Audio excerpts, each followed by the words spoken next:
Banks are weird. They're like financial intermediaries, right? You put your money in, they lend it out, and everyone's happy. But here's the kicker. Banks don't just lend out the money you deposit. They actually create new money when they make loans. It sounds like financial alchemy, but it's the very real, slightly unsettling system we operate under. Buckle up, because we're about to unravel this magical process called fractional reserve banking. So, how does this money creation magic trick work? The answer lies in something called reserve requirements. Governments, in their infinite wisdom, tell banks they need to hold a certain percentage of deposits in reserve. This is like the magician's assistant, making sure the trick doesn't go completely haywire. Let's say the reserve requirement is 10%.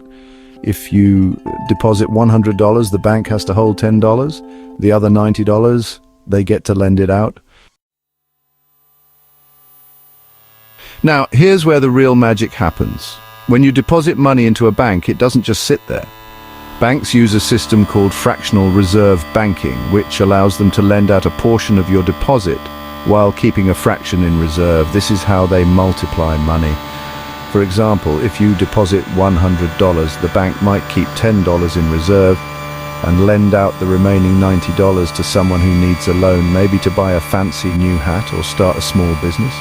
That borrower then deposits the $90 into their account, likely at another bank. This is where the cycle continues and the money multiplication effect kicks in. Now, that second bank gets to play the same game. They take the $90 deposited and keep $9 in reserve, lending out the remaining $81 to another borrower. With a 10% reserve requirement, they hold $9 and lend out the remaining $81. This process of lending and depositing continues, creating a ripple effect throughout the banking system. Each time a loan is made, new deposits are created, and therefore more money enters the system.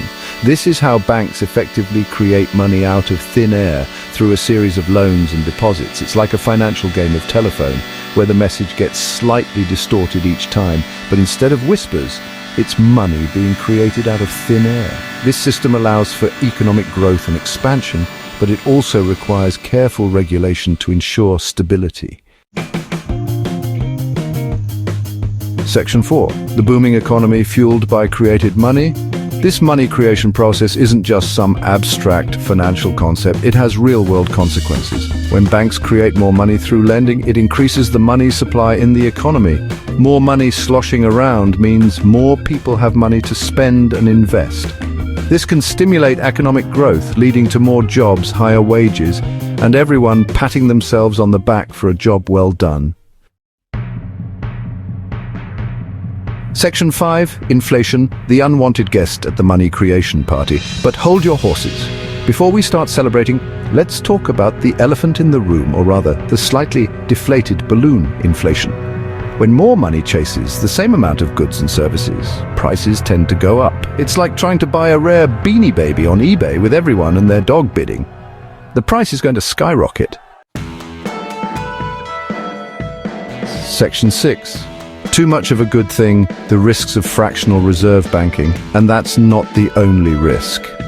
Fractional reserve banking, while it allows banks to lend out more money than they actually have on hand, also introduces significant vulnerabilities into the financial system. Fractional reserve banking, for all its magical money-creating abilities, can be a bit like a house of cards. The system works smoothly as long as everyone believes in it and doesn't demand their money all at once.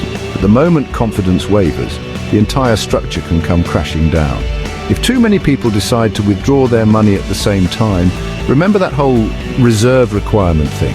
Banks can find themselves in a bit of a pickle. This is because banks only keep a fraction of their deposits in reserve, lending out the rest to earn interest. This is called a bank run, and it's not pretty. During a bank run, the fear of insolvency becomes a self-fulfilling prophecy. As more people withdraw their funds, the bank's reserves are quickly depleted, leading to a potential collapse. Remember that financial crisis back in 2008? It was a stark reminder of the fragility of our financial systems. The crisis was triggered by a combination of factors, including risky lending practices and the bursting of the housing bubble.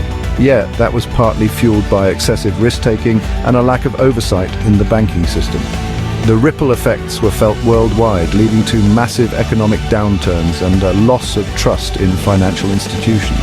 It's a cautionary tale of what can happen when the delicate balance of fractional reserve banking is disrupted. Section 7. Knowledge is power. Why you should care about money creation. So why should you, the average person just trying to navigate the financial system, care about all this? The concept of money creation might seem abstract or even irrelevant to your daily life, but it actually has a profound impact on your financial well-being.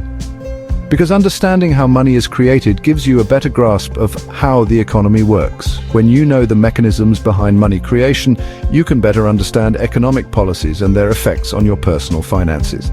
It helps you make sense of things like inflation, interest rates, and the overall health of the economy. For instance, when you hear about inflation rising, you'll know it's often linked to how much money is circulating in the economy and the role of central banks. Central banks play a crucial role in regulating money supply and maintaining economic stability. By understanding their actions, you can anticipate changes in the economy and adjust your financial strategies accordingly. It allows you to ask the right questions and hold those in power accountable. When you're informed, you can engage in meaningful discussions about economic policies and advocate for changes that benefit the broader community.